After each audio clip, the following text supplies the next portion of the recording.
Efa zatra manofa trano ny malagasy.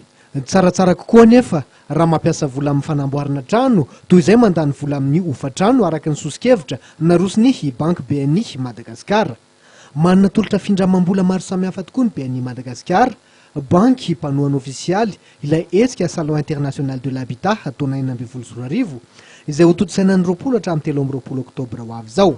Misy tolotra na fampindramam-bola natokana ho an'ny fanamboarana trano sy fividianana tany, izay ilay ataontsika hoe crédit immobilier. Dia efa mazava tsara le tolotra isan-karazany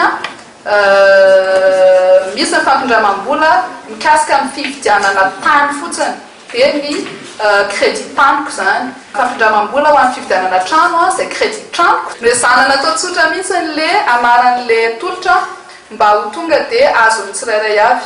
Misy zany crédit tanànako izay ahafahanao manorina ny tanànanao, dikan'izay hoe sady vidy tany ianao no mividy trano, no hanamboatra trano.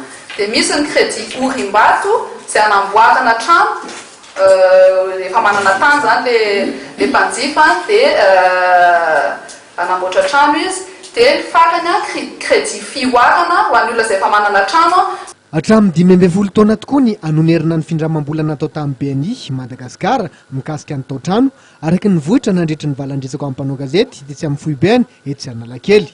Ny fanohana ny BNI Madagasikara hetsika toy itony dia manamafy ny fandraisana anjara eo amin'ny sehatra mahakasika ny tao-trano ary ny tolotra omeny dia natokana ho an'olon-tsotra sy mpandraharaha.